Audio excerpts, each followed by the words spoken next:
қазақ отбасында әркімнің өзінің орны болған. Қарап отырсаңыздар, енді шын мәнінде бұл біз бір ұсынып қоғамға бере қоятындай нәрсе емес. Ол әрбір қазақ біледі. Жаңағы әкенің өзінің орны бар, ананың өзінің орны бар, үлкен баланың өзінің орны бар, кішісінің өзінің орны бар, кенженің өзінің орны бар, ұлдың өзінің орны бар, қыздың өзінің орны бар. Міне осы мәселелерді біз қайта не қылатын болсақ, бүгінгі күнде кейбір отбасыларда осы мәселе сақталмай жатады. Жаңағы сондықтан да отбасылар дағдарысқа ұшырап жатады. Отбасылық қарым-қатынас мәселесінде аға мен інінің ортасында, әпке мен сіңлінің ортасында, немесе ағалық қарындас, әке шешенің, әке мен баланың ортасында сызат түсіп жататын мәселелер көптеп ұшырасады. Пайғамбарымыз саллаллаху алейхи вассаламның хадисінде де бар, әркімді өзінің орнына қойыңдар дейді. Яғни әркімді өзінде. Қазақтың тағы да сөзі бар, алдиярды алдиярым десең алдияр дейді. Яғни әкені әке ретінде, солай титул ретінде қабылдасаң, ғани әке бол.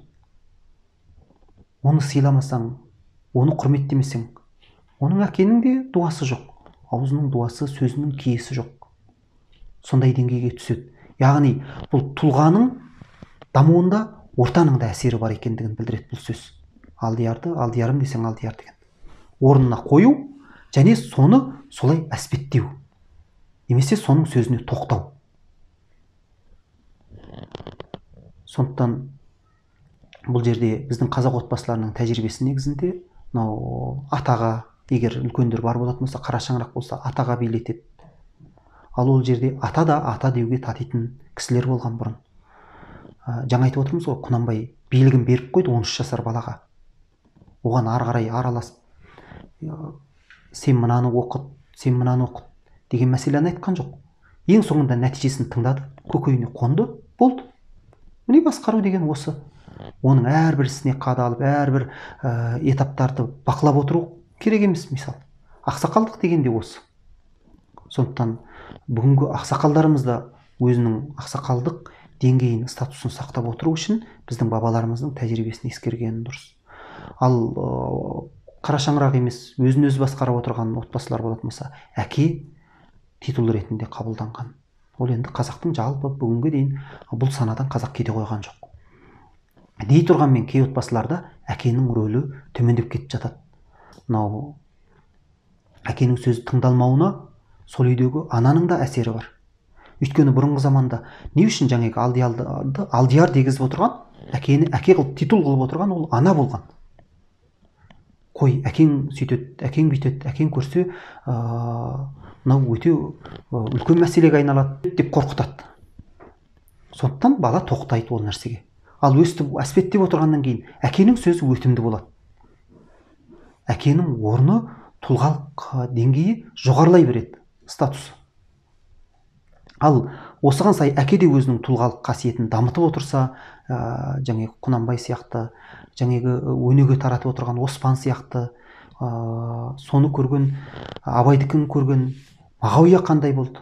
Мағауияның қасы да жаңағы той-думан, күнде өнердің жиналысы, әдебиеттің, өлеңнің жиналысы болып жататын болған Мағауияның. Скрипка тарту өнерін, және біраз әншілік өнерлерді, дәстүрлерді, сосын мынау гитара, баян деген сияқты аспаптарды қазақ даласына тартуды, жалпыластыруды сол Құнанбай әулетінің осы сабақтасқан дәстүрі өзінің нәтижесін берген. Міне, әке көрген оғы жонар дейді. Әкесі Абайдан көргенін, Абайдың ғылым мәжілістерін көрген, Мағауия өзінің қасына ғылым мәжілістерін өткізетін болды. Өнер мәжілістерін өткізетін болды. Абайдың қасындағы бүкіл қазақтың өнерпаздары, етікшілер, жаңағы әнші, күйші, сал-серілерді былай қойғанда, етікшілер, тоғызқұмалақшылар, шеберлер, тіпті сырттан келіп паналап жататын, қуғын-сүргін көрген, патша үкіметінің зорлық-зомбылығынан қашқан тұлғалар паналап жатты. Соны көрген жаңағы Абайдың інілері соны істейтін болған. Ал бұл Құнанбайдан қалған. Құнанбайдан келіп басқа жақтың қазақтары, Жетісу жақтың қазақтары, итжеккенге айдалған белді адамдары нақаққа айдалған. Құнанбайды тауып сол арқылы Құнанбайдан ат мініп тон киіп қайтатын болған. Және ағайын ел ішіндегі кісілер, кедей кепшіктер солардан ішіп жеп отыратын болған. Өле-өлгенше соғымын алып отыратын болған. Қажетін алып отыратын болған. Осыны көрген Абай сондай жомарт болды. Оспан сонша бай болса да, тобықтының ішіндегі белді байларының бірі болса да, ол кекірейіп отырған жоқ. Сол кедей кепшікке әлеуметтік жағдайын көтеруге өзіндік бір институт ретінде жұмыс жасап отырды. Міне отбасындағы осындай құндылықтарды жетілдіріп отырсақ, әке өстіп өзінің тұлғалық қасиетін дамытып отырса, ол баланың кейін тұлғалық қасиетінің шыңдалуына өзінің әсерін тигізеді.